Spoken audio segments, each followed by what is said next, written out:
Hello, this is Take a Fool's Advice, where we talk about just life, and the mistakes that were made in hopes that others will learn. Um, Me and my brother Sean Swanson started this podcast. He actually had the passion to start it. Um, he really enjoyed doing this and helping others and hopes to help, even if it's one person, you know. So recently, my dear beloved brother, he has gone on, he passed away.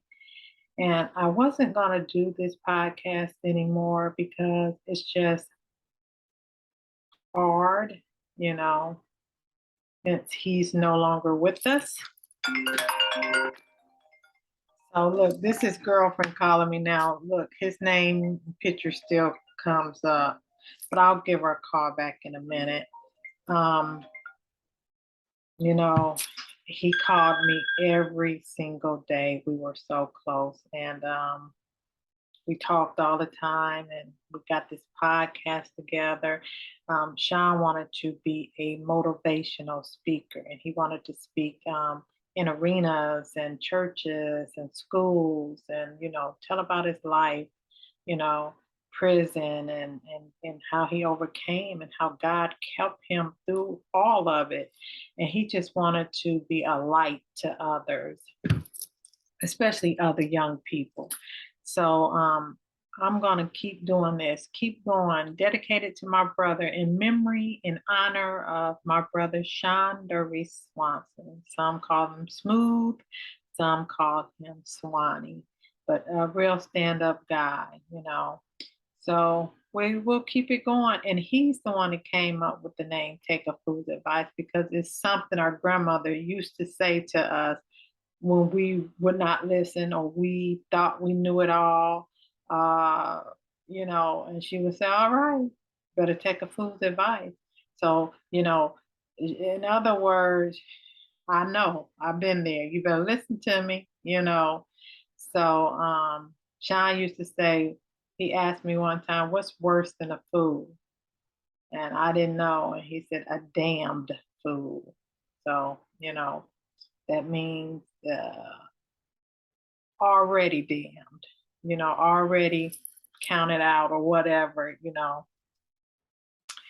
But this podcast today, I'm still going to have guests on and everything. Um, our last podcast was with Jose Harris. I posted that the Sunday after his death.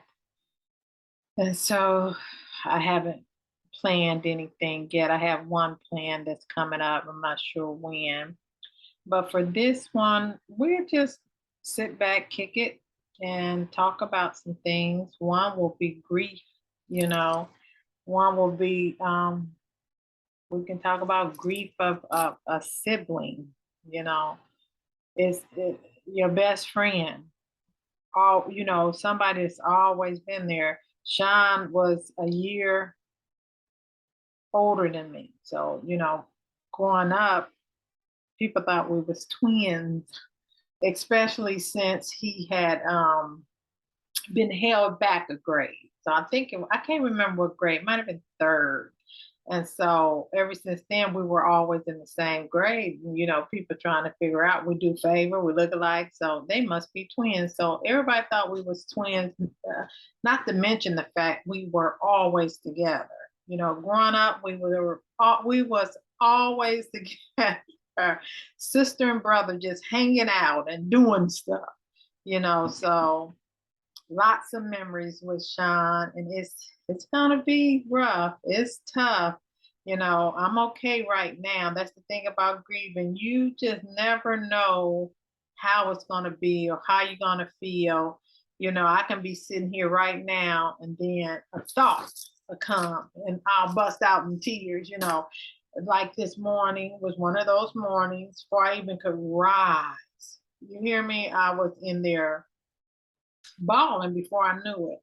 And so when I did get up, said my morning prayer, and as I was in the shower, I seen his smile. And it was like in heaven that once I get there, because he had joy in seeing people that he loved. And I just seen when I do get to heaven, I just seen that big smile, so happy to see me with. Now you understand in his eyes. So that made me feel better, you know. So losing a sibling is tough. Losing anyone is tough, you know.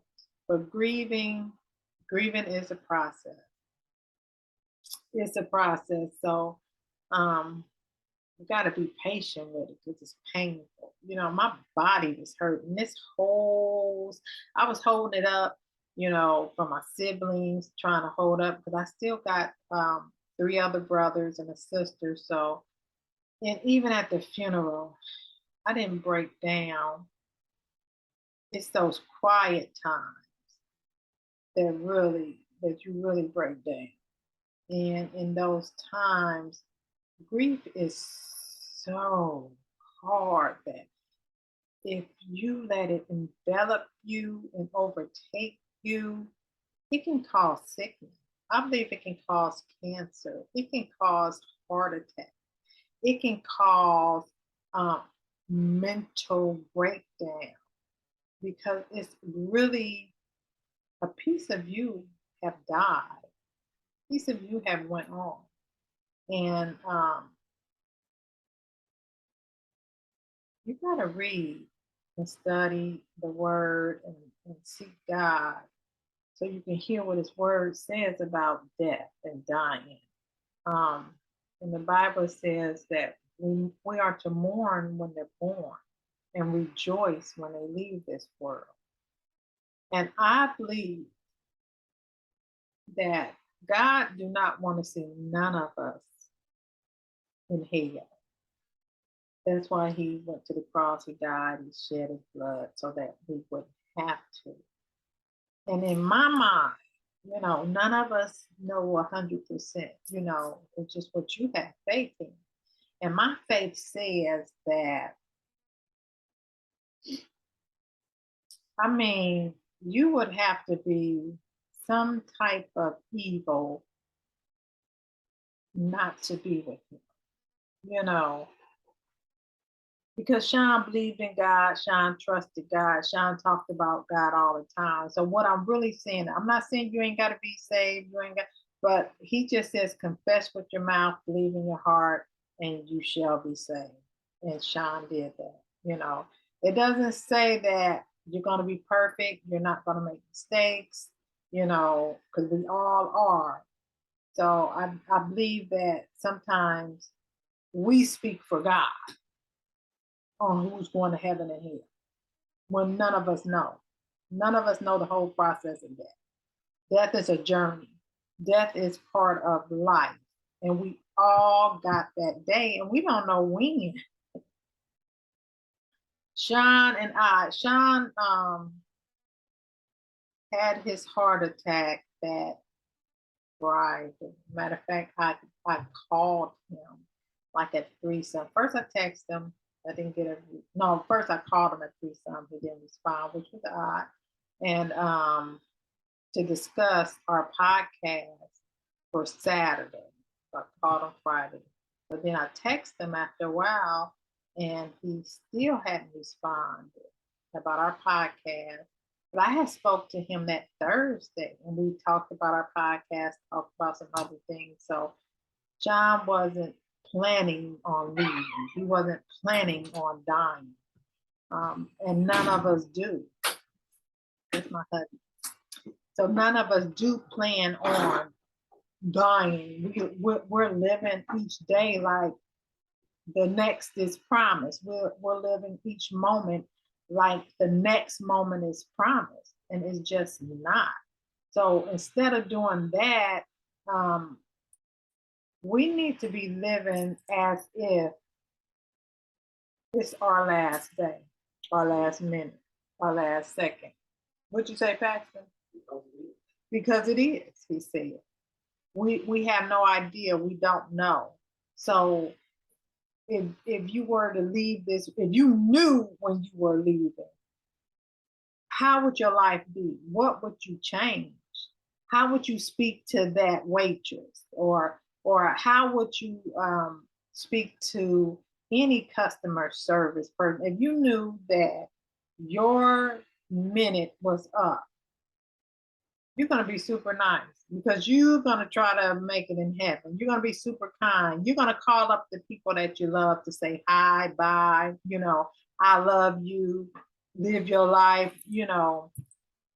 So that's how we should be living our lives. We should check on those we love. We should be kind to those that we do not know, um, and enjoy life. Enjoy life and be pleasing to God. So yeah, each of my siblings, we are really grieving in our own way at different times, but we have each other that we can call.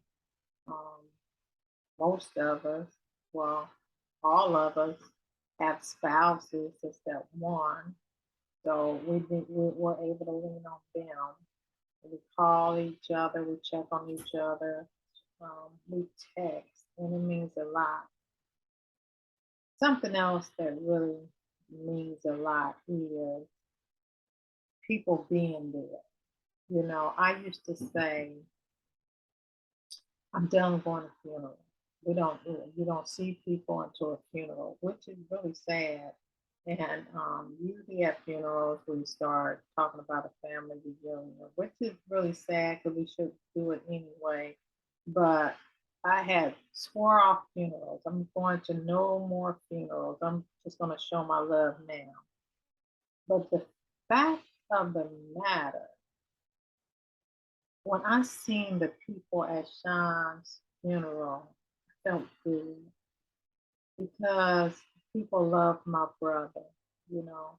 And his girlfriend Bridget had told me that Sean said, if something happened to me, probably wouldn't be nobody there besides, you know, my siblings and you.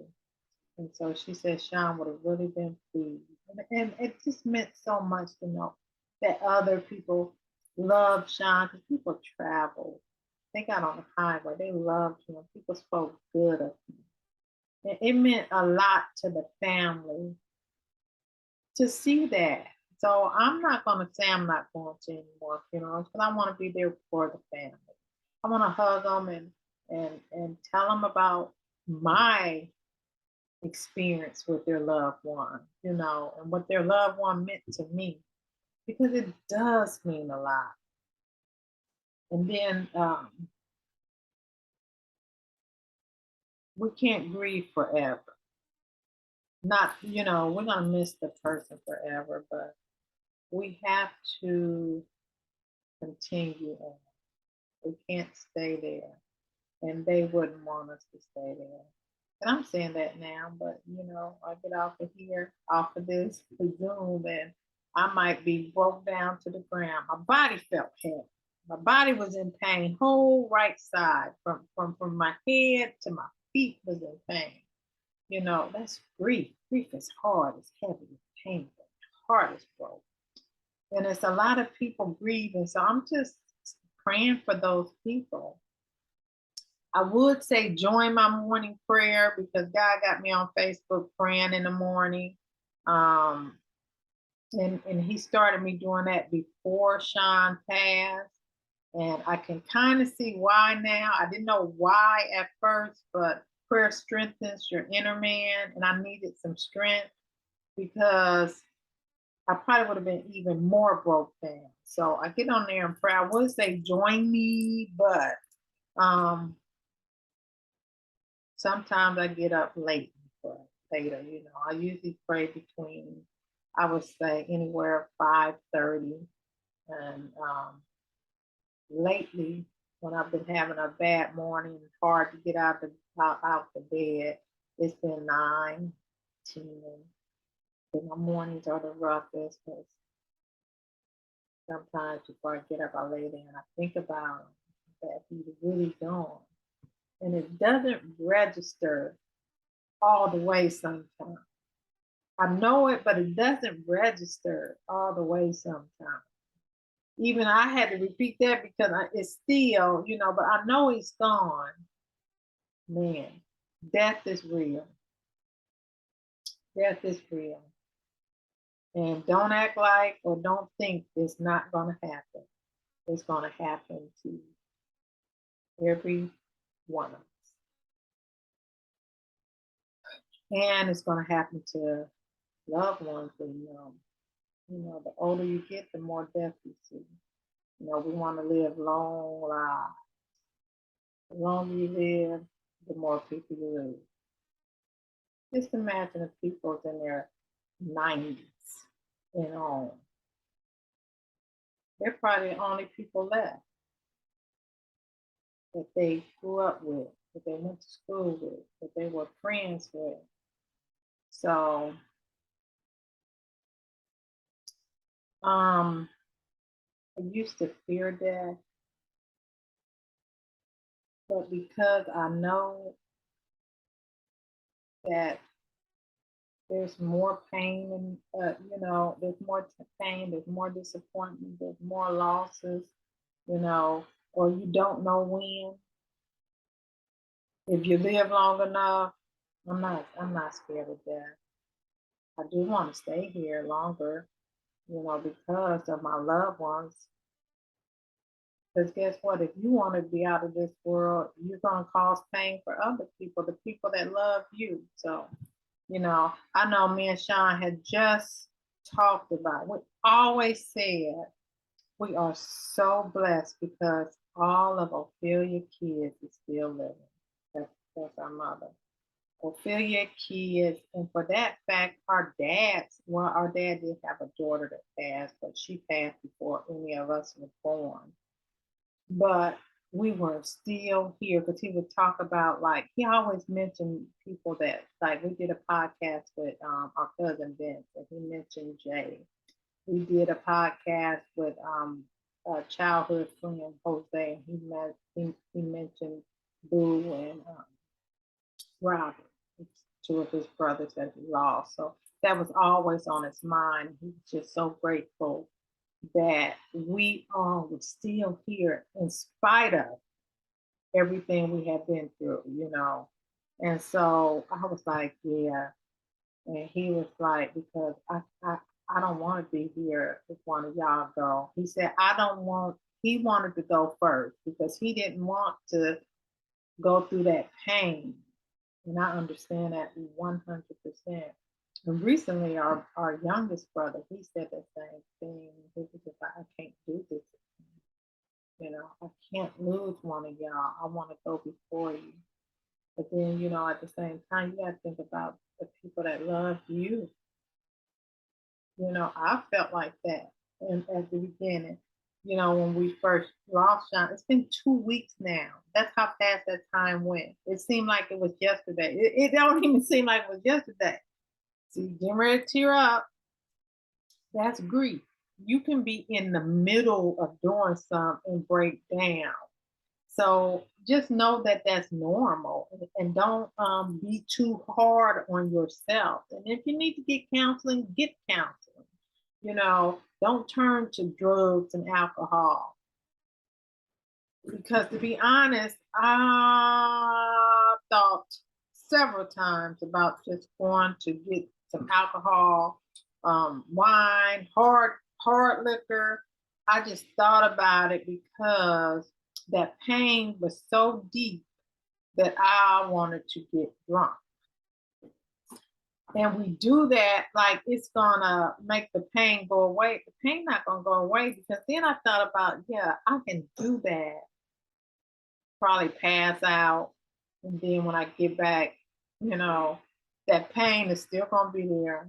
Probably worse. Because alcohol make you emotional anyway.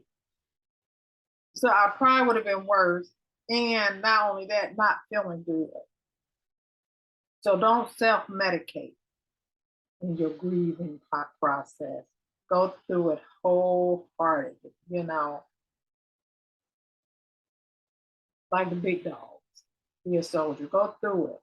Don't self-medicate. with alcohol and drugs, because when you're sober, it's still there, and probably worse, because you're gonna have to be sober sooner or later. You're gonna have to go back to work sooner or later. You're gonna have to, if you got kids, you're gonna have to take care of your kids sooner or later. Because when I first got back, I couldn't concentrate. My mind, even when I was in Michigan, I took all my work equipment, everything I needed to work, but I couldn't even work because I couldn't concentrate. So be patient with yourself. Go through it. You want to cry, cry. You want to fall out, roll on the floor. Fall out, roll on the floor. If you want to scream, scream.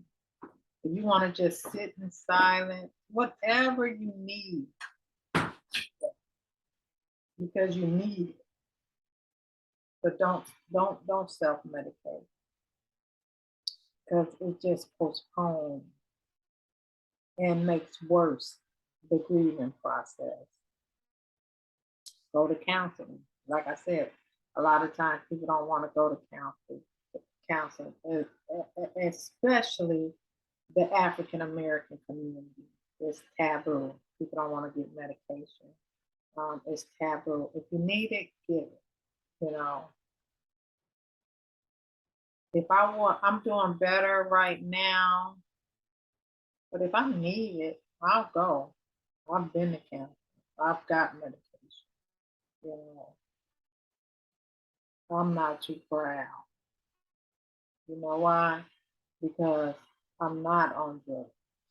I'm not an alcoholic. So do what you got to do,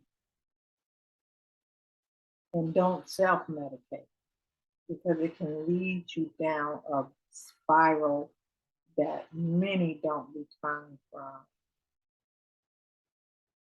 So, yeah, I'm going to keep this podcast going for my dear, dear brother. And I'll still have guests on here, but this just was the first one. I thought it was going to be hard. It's 5:41. I thought Saturday was going to be hard because that's the day we did our podcast, you know. So I still see his big head. I just hope that y'all enjoy the videos, the podcast with him in it, and see his passion in it. He loved it. I couldn't get a word in, so this is a lot of talking for me right now. And I miss him. I wish our podcasts were longer and that we would have did so many more. We just did them on the weekend, really. So I wish we would have did it every day, you know. I miss him. This would be a long road without him in this life, but that's life, y'all. And we gotta roll with the punches, the good, the bad, the ugly. We gotta keep going. Only option is to give up. Don't want to give up, because, you know, we got people that love us. We got children. We got siblings. We got, so much to live for, so much to keep going for, in spite of the pain. We lost our mom when we were really young. Um, I was, Sean was the oldest. He was 12 when she went on to be with the Lord. I was 11. Then we had younger brothers and sisters younger than that, so I think they probably was 8, 5 maybe.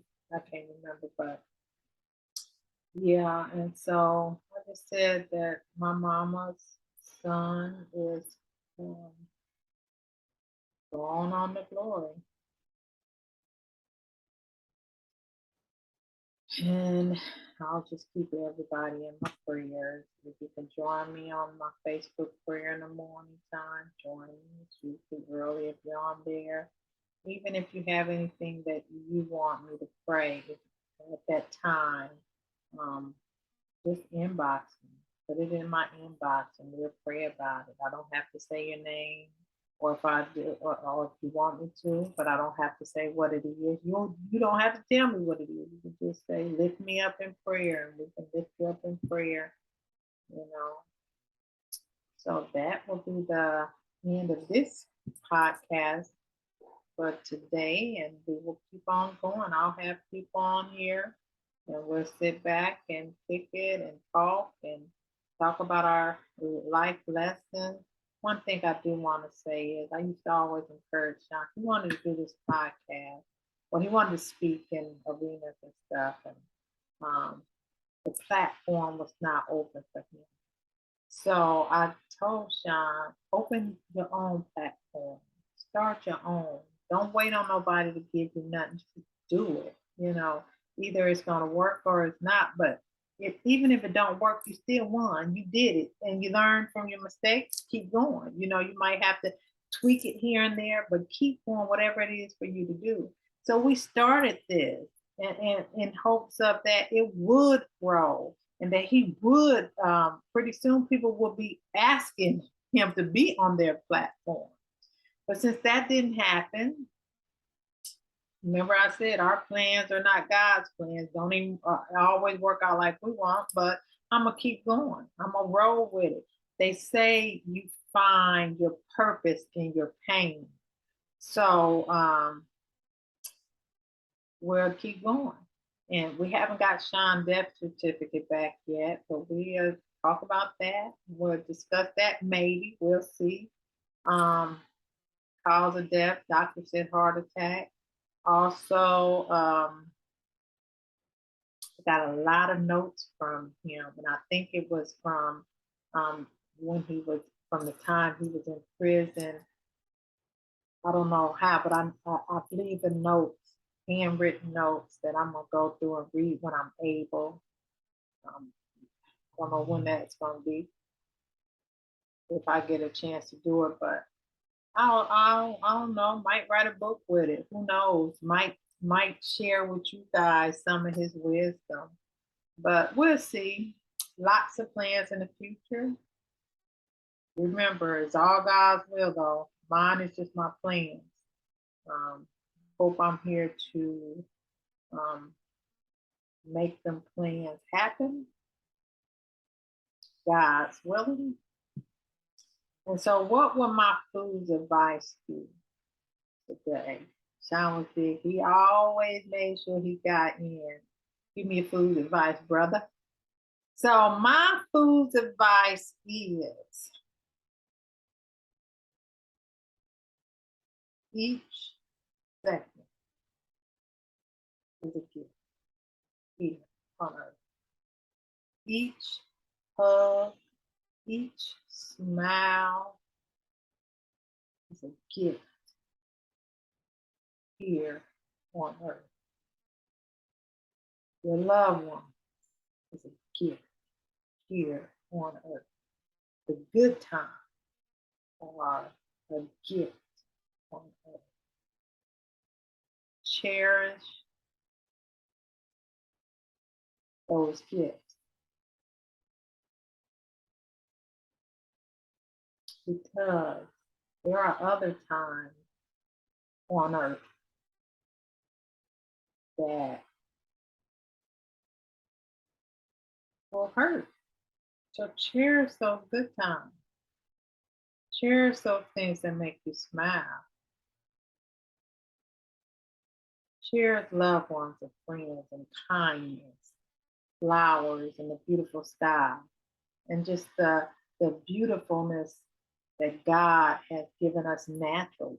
The flowers, the trees, the sky, different things, the oceans, the lakes, the birds, the butterflies.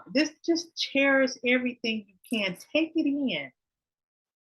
Slow down for a minute. Take it in. Appreciate it. Don't take it for granted. None of those things are going to remain forever. Because after this journey on earth, we're going to another journey. The journey continues into eternity. And I know although people's come back and said that they saw this, they saw that, I don't know. Nobody really knows, but we have faith that we're going to be with the Father. We have faith in heaven. Now, whether we go right there, some people say absent from the body, present with God, or if it's just like we sleep until resurrection comes, I don't know. But I do have faith that God, Jesus, He came, He died, He rose on the third day for our justification, and so that we can have eternal life, and that when He left, He went to prepare a place for us, and that He left His Holy Spirit, the Comforter, to comfort us during these times, grieving times, painful times, to get us through so we won't just fall and give up. So that's my food advice. Enjoy the second that you're in, because the next second is not promised to you. Live your life like this may be your last time. What would you do? All right. Thank you for joining. Take a food advice. Peace.